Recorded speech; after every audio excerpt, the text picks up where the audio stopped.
Can 4140 steel be welded? Otay vlog. Hello everyone, this is Jimmy from Altai. Hello, this is Cassie from Altai. What we want to share today is the information about 4140 steel's welding. 4140 steel is alloyed with chromium and molybdenum, hence the term chromium steel.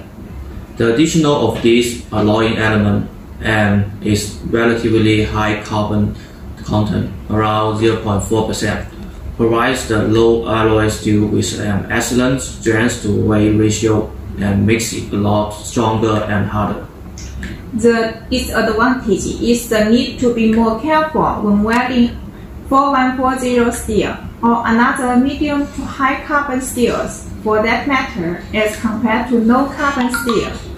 4140 steel is typically supplied in either the hardened and temporary condition or in the annual condition. For welding, it is recommended that you use the latter. Welding on 4140 steel is not recommended due to the high susceptibility to cracking, even when using preheat.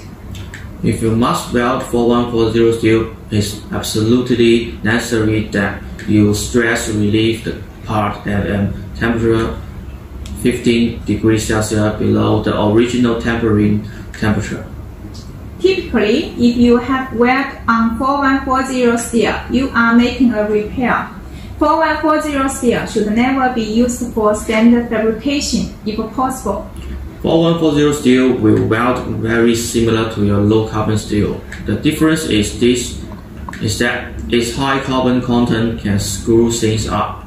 To avoid cracking, you need to preheat 4140 steel prior to welding. By the way, for 4140 steel, we can supply the round bar, steel, flat bar, and plate. Rectangular pieces can be cut from flat bar of plate to your specific size. If you want to know more, you can visit our website. You can also send an email or call us. This is Jimmy. This is Cassie. See you. See you.